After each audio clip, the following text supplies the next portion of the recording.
तो बहुत बहुत स्वागत है जोरदार तरीके से मेरे जितने भी नेवी के एस्पिरेंट हैं। ये एंट्री बहुत कमाल की है, नंबर ऑफ वैकेंसीज भी ज़्यादा से ज़्यादा संख्या में है और कुछ बेहतर अपडेट्स और इंडियन नेवी को लेके आने वाली, जिसके विषय में मैं जल्दी एक वीडियो में आपके सामने अपडेट लेके आने वाला हूं। और वो बड़ी खुशखबरी होगी हर बच्चे के लिए जो कि 2024 में आने वाली है। साथ ही साथ आज का जो बेसिक वीडियो है, क्योंकि बहुत सारे बच्चों ने रिटन क्वालिफाई किया है। अब रिटन क्वालिफाई करने के बाद ये सच है कि आप अपनी प्रिपरेशन में लग चुके हैं। बड़ी प्रिपरेशन कई स्टेप में बढ़ती है, जहां पहला स्टेप ऑब्वियसली आपका डॉक्यूमेंटेशन है, जिसको लेके आप चिंतित होते हैं क्या क्या डॉक्यूमेंट्स है सर हमें जो कैरी करना चाहिए अपने फेज 2 के दौरान। बिल्कुल स्पेशल एक वीडियो भी आज देखा, सुबह ही मैंने आज रिलीज़ किया आपके लिए। सुबह 7 o'clock पे वीडियो रिलीज़ हुआ, जहां मैंने एक बच्चे का प्रॉपर इंटरव्यू करके आपको दिखाया है, जिसमें बच्चा डिटेलिंग में उस बच्चे की रिपोर्टिंग से लेकर के फिजिकल से लेकर रिटन से लेकर मेडिकल तक की रियल जर्नी, रियल एक्सपीरियंस आपके सामने शेयर किया, जो कि क्वालिफाइड बच्चा है। तो बिल्कुल वो भी वीडियो आप देख करके बहुत कुछ सीख सकते हैं। बट उसके बावजूद ऑब्वियसली मेरी भी जिम्मेदारी बनती है कि आपको इस पूरे एग्जाम के प्रोसीजर के विषय में, जो कि फेज 2 है, उसके विषय में आश्वस्त करूं। जहां सबसे पहली चीज़ डॉक्यूमेंटेशन है, जिसके विषय में आपको गहराई से हर बात समझना जरूरी है और उसके विषय में हम बात करेंगे। साथ ही साथ दूसरा फिजिकल जो टेस्ट है, वहां पर फिजिकल टेस्ट क्या है, उनके अंदर हमें क्या ध्यान रखना है सर। और वाकई में फिजिकल में जबरदस्त बच्चे बाहर होते हैं। मैं आपको कह देना चाहता हूँ ऑलमोस्ट 50% का रेशियो निकल के आता है। तो ये बड़ा समझना जरूरी है कि फिजिकल में किन बातों का ख्याल रखना है। तीसरी सबसे अहम चीज़ आएगी written examination. Written examination sir क्या है और उस दौरान हमें क्या क्या बातों का ख्याल रखना है सर, और कैसे हम अपने आप को मेरिट लिस्ट में लाएं। और मैं हमेशा कहता हूं कि टारगेट ही आपका 60+ होना चाहिए। इवन लोग कहेंगे कि हाँ 50 भी हो जाएगा सर, 55 भी, बट मैं वो मानता ही नहीं यार। कम से कम 60 का आप एजेंडा लेके चलो बेटा, तब जाकर के आप श्योर शॉर्ट खुद को कर पाओगे। और बड़ी प्रैक्टिकल बात भी समझने वाली है मेरे बच्चा की 1 घंटे का समय है यार, 60 मिनट है। एक क्वेश्चन पढ़ने में समय लगता है, उसको अप्लाई करना है, पढ़ना है, अप्रोच भी करना है। आप सोचो कितना कम समय है। OMR भी फिलिंग के लिए 3-4 मिनट लग जाते हैं जब आप 60 क्वेश्चन अप्रोच कर रहे होते हैं। तो कहने का मतलब टाइम बहुत कम है। उस कम समय में विदिन 30 सेकंड कैसे अप्रोच करके क्वेश्चंस को आपको बेहतर करना है, बड़ा ज़रूरी है। इसीलिए मेजिकल सी क्लासेस ने ज़बरदस्त आपको ऑनलाइन ऑफलाइन दोनों ही प्लेटफॉर्म पर हम लगातार प्रैक्टिसेस करा रहे हैं, कॉन्सेप्ट डिस्कस कर रहे हैं। ऑनलाइन बड़े ही रीजनेबल चार्ज पे हमने लॉन्च किया है 999 पे। उससे जुड़ सकते हैं आप MKC लर्निंग ऐप से, कॉल करके 9696330033 पर बच्चा। और साथ ही साथ ऑफलाइन भी हम जबरदस्त काम कर रहे हैं, क्योंकि यहाँ आने के बहुत फ़ायदे हैं। आपको फिजिकल भी मिल जाएगा, आपको रिटन भी मिल जाएगा, आपको मेडिकल भी मिल जाएगा। वो भी बड़े रीजनेबल चार्ज में हमने लॉन्च कर दिया, जिससे आप जुड़ करके अपनी तैयारी कर सकते हैं। फिर फाइनली आ जाता है सबसे बड़ा प्रोसीजर बच्चा मेडिकल। मेडिकल को लेके बहुत सारे डाउट्स हैं। और फेज 2 का मेडिकल जो होता है, समझ लीजिए कहते हैं ना कि फिल्म का वो ट्रेलर है। डिटेल मेडिकल बिल्कुल आप जाके फेज 3 में देंगे, जो कि INS चिल्का में होगा। बट उससे पहले जो आपका ये फेज 2 का मेडिकल है, ये बहुत सारी चीज़ों में क्लैरिटी ला देता है। तो चलिए सारे ही प्रॉस्पेक्ट को बेहतर ढंग से बेटा आज डिस्कस करेंगे। वीडियो में थोड़ा डिटेल में बने रहिए, क्योंकि ये वीडियो बड़ा भी है, बट इसमें मेरी पूरी कोशिश है कि इसके बाद आपको किसी वीडियो को देखने की आवश्यकता नहीं होगी। बस जम के आप अपने फिजिकल पे फोकस करेंगे, जम के आप अपने रिटन पे फोकस करेंगे, जम के अपने मेडिकल पे फोकस करेंगे, और इन सारे फोकस को मेजिकल से बेहतर ढंग से लेके चलना है। तो चलिए शुरू करते हैं तेजी के साथ। नेवी SR फेज 2 पूरे प्रोसेस की जब डिटेल में हम मेडिकल में क्या क्या होगा, क्या सारी चीज़ें हैं, डॉक्यूमेंटेशन क्या है, सारे पहलुओं की शुरुआत करते हैं। तो सबसे पहला कि जब आप फेज 2 में पहुंचते हैं, बिल्कुल रिपोर्टिंग 3 स्टेप में बांटी जाती है। फर्स्ट शिफ्ट है, सेकंड शिफ्ट है, थर्ड शिफ्ट है। अमूमन 6 बजे पहले शिफ्ट रिपोर्टिंग 6:30 बजे हो जाती है, दूसरी 7:30-8 बजे की रिपोर्टिंग होती है, और तीसरी 9 बजे के आसपास की आपकी रिपोर्टिंग हो जाती है। तो 3 शिफ्ट है, तो इसमें घबराने की जरूरत नहीं। आपकी जो भी शिफ्ट है उस शिफ्ट में आप रिपोर्ट करिए। जैसे जिस बच्चे का मैंने इंटरव्यू लिया था वो 3rd शिफ्ट का बच्चा था। क्या करना है, डॉक्यूमेंट वेरिफिकेशन है पहला स्टेप, फिर फिजिकल फिटनेस टेस्ट है, फिर रिटन एग्जाम है भैया, फिर आपका इनिशियल मेडिकल है। आप इसको बेसिक मेडिकल कह लें, इनिशियल मेडिकल कह लें, बट मेडिकल है। Detailed medical examination will be conduct at the INS Chilka while reporting. बिल्कुल जब आप INS चिल्का रिपोर्ट करेंगे, जैसे अक्टूबर में फाइनल मेरिट आपके सामने होगी, नवंबर में आपकी ज्वाइनिंग होगी, तो वही रिपोर्टिंग फाइनल, उसमें फाइनल मेडिकल आपका हो जाएगा। चलो उसको भी लेकर के डिटेल में हमने कई बार बात की, फिर से एक बार बात कर लेंगे। नाउ डॉक्यूमेंट्स जो कैरी करने वो ज़रूरी हैं। 10th एंड 12th के पासिंग सर्टिफिकेट्स हैं, मार्कशीट हैं। कहीं कहीं सर्टिफिकेट्स नहीं मिलते हैं तो मार्कशीट के अंदर ही रहती हैं चीज़ें, तो कोई दिक्कत नहीं। जो एक्चुअल आपके पास है लेके जाइए, इसमें बहुत ज़्यादा दिमाग लगाने की ज़रूरत नहीं है। जो है वही तो लेके जाएंगे, आपके लिए कोई कानून बदल थोड़ी ना जाएगा मेरे बच्चा। NCC आपके पास स्पेशल ऑब्वियसली सर्टिफिकेट्स हैं, आपको ले ही जाने हैं। ABC जो भी कैडर में आप आते हैं। कॉल अप लेटर बहुत ज़रूरी है, एडमिट कार्ड जिसको आप कहते हैं। Domicile certificate is very much important, because इस पूरे एग्जामिनेशन में ही डोमिसाइल का बहुत बड़ा रोल है, क्योंकि स्टेज वाइज कट ऑफ है। तो बच्चा आप जान ही रहे हैं कि इसका अपना अहम रोल है। अब इसमें बहुत कंफ्यूज बच्चे होते हैं, सर मैंने तो 2 साल पहले बनवा लिया, 2.5। घबराने की जरूरत नहीं है, ठीक है, जो बनवाया हुआ है वही लेके जाना है, क्योंकि आपका स्टेट आइडेंटिटी थोड़ी ना बदल जा रही, वो तो वही है। बट कभी कभी बच्चे कहते हैं सर क्या रिन्यूअल भी हो जाता है, तो भाई बहुत डर लग रहा है। अगर आपको लगता है नहीं 2 साल 2.5 साल 3 साल पुराना हो गया है, तो जाकर रिन्यूअल भी करा लो, 2-4 दिन के प्रोसेस होते हैं, हो जाएंगे। बट उसकी इतनी कंपल्सन है नहीं एक्चुअली। आधार कार्ड इंपॉर्टेंट है, पैन कार्ड भी इंपॉर्टेंट है, बट इतना इंपॉर्टेंट नहीं है क्योंकि ये आगे भी दिया जा सकता है।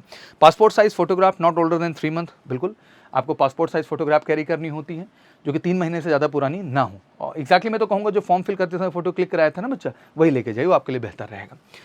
नाउ जब ये डॉक्यूमेंटेशन पार्ट डन कर लिया जाएगा, फिर इसके बाद शुरू होती है आपकी पूरी वहाँ पे फेज 2 की प्रक्रिया।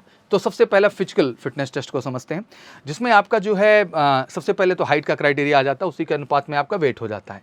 तो 157 सेंटीमीटर मेल के लिए, 152 सेंटीमीटर फीमेल के लिए। हाइट बहुत बड़ा मुद्दा नहीं है इंडियन बेसिकली नेवी में या इंडियन एयरफोर्स में, आप अच्छे ढंग से इस बात को जानते हैं। तो बिल्कुल 157 नॉर्मल हाइट मेल की चाहिए और फीमेल की 152 चाहिए, अमूमन सबकी ही होती है। नेवी अग्निवीर रनिंग बात करें तो 1.6 किलोमीटर कंप्लीट करना है 6.5 मिनट में, सबसे बड़ा चैलेंज मेल के लिए, और 8 मिनट में फीमेल के लिए। यहीं सबसे बड़ी प्रॉब्लम बच्चों को निकल के आई कि बच्चे रेस नहीं कर पाए, क्योंकि 7 मिनट में एयरफोर्स दे के आए होते हैं, तो उनको प्रैक्टिस ही नहीं उस चीज़ की। तो बेटा प्लीज़ प्रैक्टिस आप बढ़ा दीजिए, क्योंकि ये पहला टेस्ट है, अगर यहाँ से बाहर हो गए तो फिर आपके पास कोई ऑप्शन नहीं, मतलब आप रिटन मेडिकल किसी प्रक्रिया में नहीं जा पाओगे, ठीक है ना। तो बहुत ज़रूरी है कि इस टेस्ट में आपको बेहतर तैयार होना है।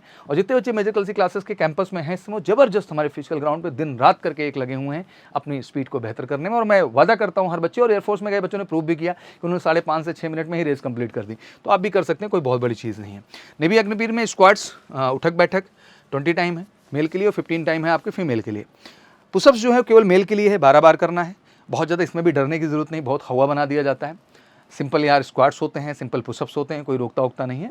आम इंसान की तरह 12 पुशअप्स नॉर्मल आप कर सकते हैं। और जो हमारी बच्चियां हैं उनके लिए बेंट नी सिटअप्स होता है, ठीक है ना, तो वो इसको कर सकते हैं, जिसके दम पे जो है फिजिकल आप डन कर लेते हैं। और फिजिकल बच्चे डन कर लेते हैं। सबसे बड़ा प्रॉब्लम आता है रेस को लेकर के, तो रेस में आपको अप टू दिमाग रहना, अगर आगे आपको बढ़ना है तो बढ़ते हैं तेजी के साथ। फिर रिटन की बात कर लें तो सिंपल 100 क्वेश्चन हैं, 100 मार्क्स है, टाइम केवल 1 घंटे का है, कोई नेगेटिव मार्किंग नहीं है, एंड एग्ज़ाम ऑफलाइन होगा, OMR बेस्ड होगा। तो थोड़ी सावधानी का ख्याल रखें बेटा OMR भरते समय, और MKC के साथ ज़बरदस्त प्रैक्टिस कर लें, जितने हमारे मॉडल पेपर हैं और जितने हमारे जो है प्रैक्टिस सेशन चल रहे हैं इस समय। आपको मैं ऑनेस्टली बता रहा हूँ बढ़िया मदद हो जाएगी, और आप पूरी तरह से कॉन्फिडेंट हो कि बेटा रिटर्न में बेहतर कर ले जाएंगे। तो बिल्कुल घबराना नहीं, जो पढ़े हैं वो अच्छा है, बस हमारा ज़्यादा से ज़्यादा प्रैक्टिस मॉक जुड़ जाइए, तो उससे आपको बहुत फ़ायदा मिलेगा। हर प्लेटफॉर्म पर हम आपके लिए काम भी कर रहे हैं, स्पेशली इस सेगमेंट को बेहतर करने के लिए। नाउ इनिशियल मेडिकल टेस्ट की बात करते हैं, और इनिशियल मेडिकल टेस्ट से ही हम फिर डिटेल मेडिकल, क्योंकि सबसे बड़ा क्वेश्चन मार्क जो है उसी पॉइंट पे है, तो आज उसी को लेकर डिटेल में बात करेंगे। जो फेज 2 में पहुंचते हैं इनिशियल मेडिकल टेस्ट के अंतर्गत लाजमी सी बात है कि आपके ईयर वैक्स देख लिए गए, हाइट वेट देख लिया गया, ब्लड प्रेशर हो गया, नॉकनी हो गया, कैरी एंगल हो गया, वेरिकेज वेन्स हो गई, फ्लैट फुट हो गया आपका, ठीक है ना, बो लेग्स हो गए आपके। कभी कभी चेस्ट स्ट्रक्चर्स भी खड़ा करके देख लिया जाता है कि हड्डी वगैरह आपका जो है पीछे का टेढ़ी तो नहीं है। तो बहुत सारी चीज़ें हैं, फिंगर्स चेक कर ली जाती हैं, पैर की फिंगर्स चेक कर ली जाती हैं। तो बहुत सारी बेसिक चीज़ें होती हैं बेटा, जो मसल्स स्ट्रक्चर सबसे बड़ा रोल अदा करता है। मैं जैसे ऊपर से ही शुरू कर दूँ आपको समझाना, तो इसको बहुत आसान भाषा में आप समझिए बच्चा। जैसे देखें एल्बो एंगल है, लाजमी सी बात है आपका हाथ जुड़ा के ऐसे टेस्ट किया जाएगा कि ये जो एंगल का डिफरेंस है 4 एंगल इसके बीच में रख लीजिए। अगर उतना दिख रहा है तो नॉर्मल है, बहुत ज़्यादा हाथ ऐसे ना भाग रहे हो, बहुत ज़्यादा ऐसे ना भाग रहे हो, बहुत ज़्यादा ऐसे ना उठ, ये उठ ना जाए ऐसे, बहुत ज़्यादा गड्ढा टाइप का भी ना हो जाए, नॉर्मल होना चाहिए। उसके बाद जो है टाइट करा के हाथ देख लेते हैं, कंपन संपन तो नहीं है, ट्रिमर जिसको आप बोलते हो वो नहीं होना चाहिए। फिंगर सारी प्रॉपर चेक कर ली जाएंगे, छोटी पाम चेक कर लेंगे कि हाँ पसीना वसीना तो नहीं आ रहा, बहुत घबराहट में पसीना आता है बेटा। तो बड़ी बेसिक चीज़ें हैं यार। फिर उसके बाद चेस्ट है, तो हर तरह से इसको भी चेक करते हैं, कोई गांठ वोट तो नहीं है, इसका जो स्ट्रक्चर है वो सही है कि नहीं, सेफ सही है। नेवी एयरफोर्स में आप देख भी रहे थे टेक्निकली बहुत सारे बच्चों को चेस्ट में ही डिसबैलेंस है, तो भाई प्रॉपर एक्सरसाइज करके सब सही हो जाता है। एग्जैक्टली मेडिकल को लेकर मैं एक बात कहना चाहता हूं, इस देश में बहुत ज़्यादा भ्रम है। मेडिकल सबसे आसान प्रक्रिया है, बस आपको एक सेंस के साथ जाना है। और मैं बड़े गर्व से कहता हूं इस देश के हर डिफेंस की तैयारी करने वाले बच्चे से कि major Kalsi health care centre का जो स्टैब्लिशमेंट है ना, वो इसी सोच के साथ हुआ है कि ये जो भ्रम है ना इसको हम खत्म करेंगे जड़ से, और आधा अधूरा मेडिकल ना कराएं। मेडिकल एक पूरी प्रक्रिया है जिसमें बेटा आपके ब्लड टेस्ट से लेके यूरिन टेस्ट से लेकर के हर चीज इन्वॉल्व है, आपके एक्सरे से लेके आपके अल्ट्रासाउंड से लेके आपके ECG से लेके। और ये मुंह से कहने से नहीं होता है, और ये मुंह से देखा भी नहीं जा सकता है। इसके लिए पूरी की पूरी हॉस्पिटल का सेटअप चाहिए और पूरी टीम चाहिए, डॉक्टर एक्सपर्टाइज जो ये चीज कर पाएंगे, सेंट्रलाइज उसी के लिए फोकस्ड होंगे, तभी हो पाएगा। और मैं गर्व से फिर से कहता हूं कि देश में इकलौता मेडिकल सेंटर केवल major Kalsi health care centre है, और है ही नहीं भारत में। तो प्लीज कहीं कंफ्यूज होकर मत जाया करिए, वो आपको डाइवर्ट करते हैं, कंफ्यूज करते हैं, और संपूर्ण बॉडी का आपका टेस्ट नहीं हो पाता जो एग्जैक्टली होना चाहिए। और मैं देखता हूं बिना मतलब का भ्रम बना रहता है।